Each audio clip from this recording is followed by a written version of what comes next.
Well, hello everyone. I am Matt Williamson at Williamson NFL on Twitter, as well as my YouTube page. Go check those things out. How's everyone doing? I felt like I need to give you guys an extra podcast after this Pickett news, which, to be very frank, I did not see coming.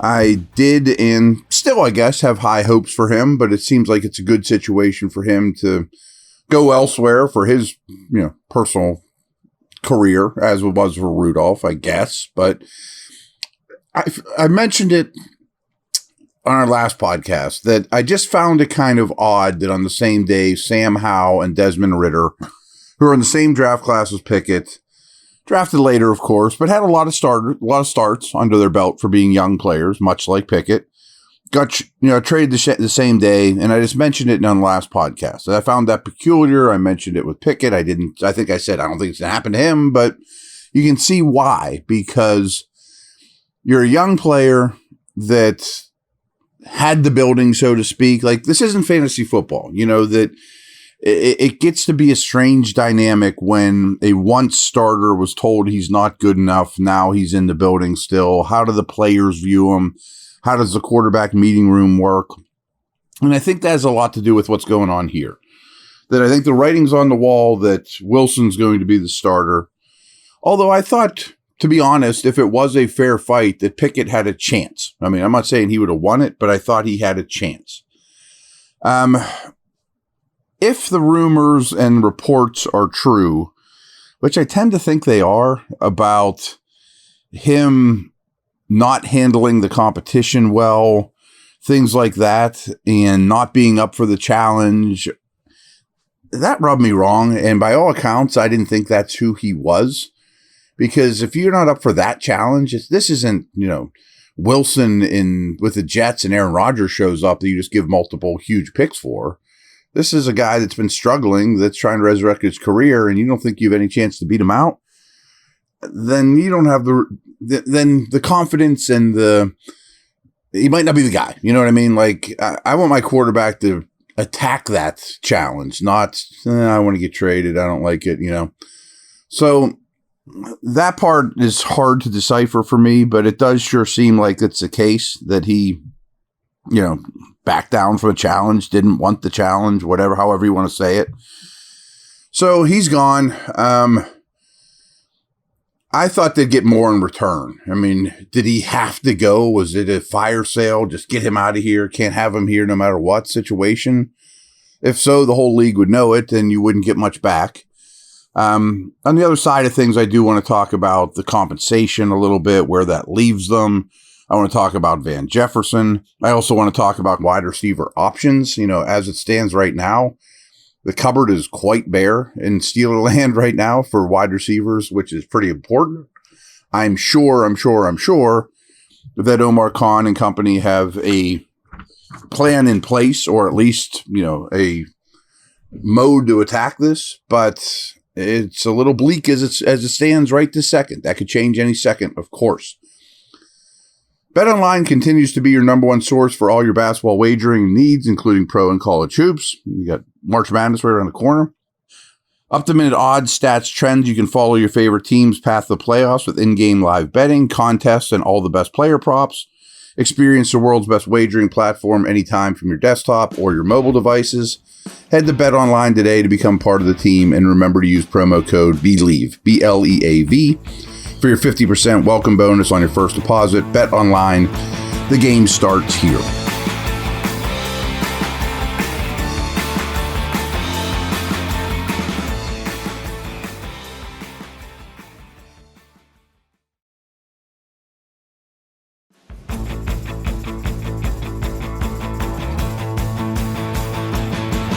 So I should have probably started the podcast by saying the whole Pickett thing, I don't want to say it saddens me, but it disappoints me a little bit because I did have hopes. I really, really, really wanted to see him in Arthur Smith's offense, a non-Matt Canada offense, even if it's the backup. I mean, just to see how functional he could be, what he could achieve.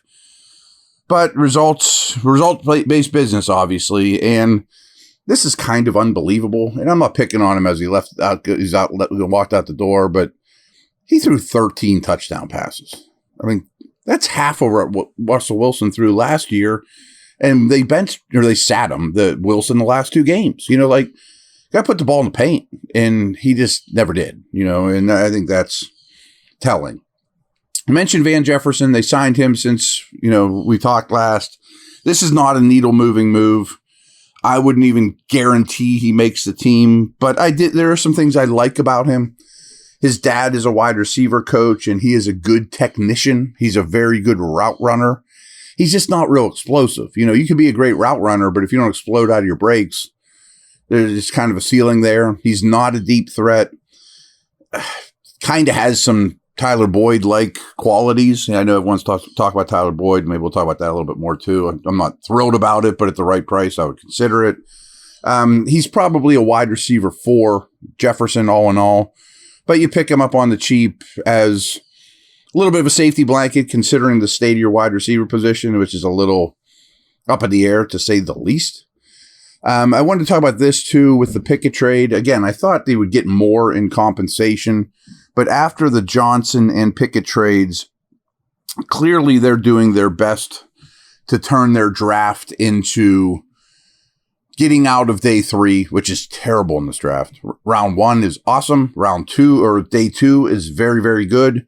Day 3 is really bad. The depth of this draft is bad, and they are moving accordingly.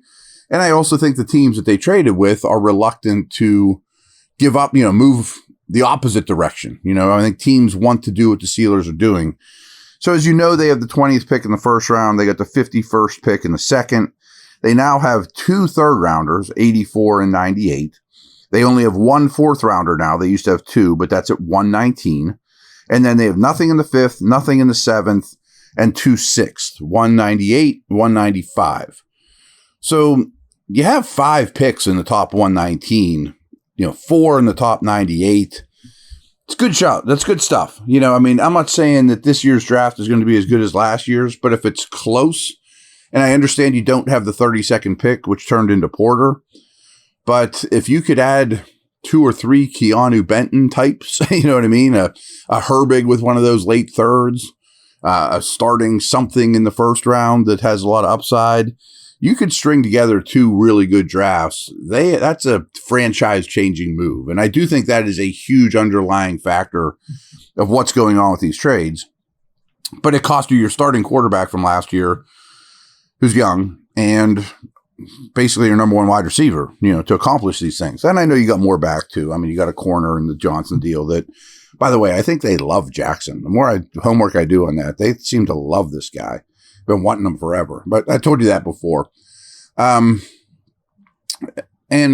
I don't think it's an accident that they have 0 quarterbacks on their roster from last year. You talk about a wholesale change of just shipping out an entire position group year to year.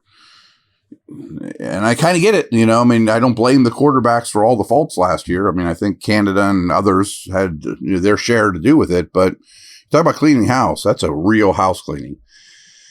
Now, you're running out of receiver options pretty quick on the open market. Mike Williams is a name I keep coming back to that I'm talking about a starter. He is visiting the Panthers here in the next day or so. I'm not certain, and no little birdies told me this, but I'm just kind of reading the tea leaves. Some names I think you should consider that could be in the mix are Stephon Diggs. Wow. Deebo Samuel, and maybe even Brandon Ayuk. I think Ayuk would cost you a first, and I don't think that was the route they would go. One of those has to give soon in San Francisco because Ayuk needs paid, and I don't think they're going to pay them both. For them to move on from Deebo, they would eat a lot of dead money this year, and they're in it to win it, so they're not trading their best players. But there's been a lot of smoke about that lately. And the Diggs thing, by all indications, following him, there is a deal in place that he's going to go. And if you play fantasy football, you're probably like, oh, he's washed, man. His last 8 games were not Stephon Diggs-like at all in terms of his production. But if you watch the tape and some of the people that really dig into receivers that I trust, no one thinks his game has slipped at all. It's just, I think he was dealing with a little bit of injuries late in the year. They had a new coordinator. They also wanted to get the ball to Cook, the running back, and Kincaid, the tight end, on shorter throws, and they wanted to run the ball more because they're a cold weather team. And he's always getting doubled, which has been there his whole career. But I'm just saying there could be a big fish out there at the receiver position before the draft. I also think, and this isn't going to do cartwheels. I mean, I think Tyler Boyd's better than Allen Robinson, but I think Allen Robinson as well, and maybe even more so with Patrick Peterson, their careers might not be over here yet. I mean, you could call those guys in a week or two and fill in some gaps at a very cheap price. I mean, I don't think they're difference makers. Peterson brings a lot to the table in terms of versatility. They both bring leadership, veteran, and I know that they value that quite a bit, which I understand. Just telling you that I don't know if those doors are shut on Robinson and Patrick Peterson quite yet. I do think there's a chance, and I don't like to dangle these things out there to get you excited, that there's a chance that a big fish wide receiver lands here before the draft and you still draft one, which, wow. I mean, the perception of the offense would be so much different. And I don't think Diggs would cost you a top 2 round pick. I still really would like to set this thing up that you could draft a tackle very early. Sure seems like center more and more is set up to be a draft need. And I did a bunch of homework on that too. You can pinpoint the teams that need a center pretty easy. And it looks like, including the Steelers, there's 3 or 4, and there's 3 premium center draft choices in this draft. Graham Barton, Powers Johnson, Frazier. So that sets up decently for your chances to land one. And there's also some later round picks I like. I'm not real big on Van Pram out of Georgia. So I'm just trying to put this puzzle together. And deep down, I think this puzzle has not thrown the Steelers front office a huge curveball. I think they would have liked to sign a center, but the prices were crazy. And I do think there's going to be a big shoe to drop here after these 2 trades. And maybe it's Stephon Diggs. I mean, even if it's Mike Williams. I mean, I think a bigger shoe than Tyler Boyd is my point. So that's what I got. I want to make sure I got in touch with you guys because of this big news. I was shocked at the Pickett stuff and a little saddened, to be honest. I wanted to see what he could do here. Had high hopes. But that's the way it is. Over and out. Take care.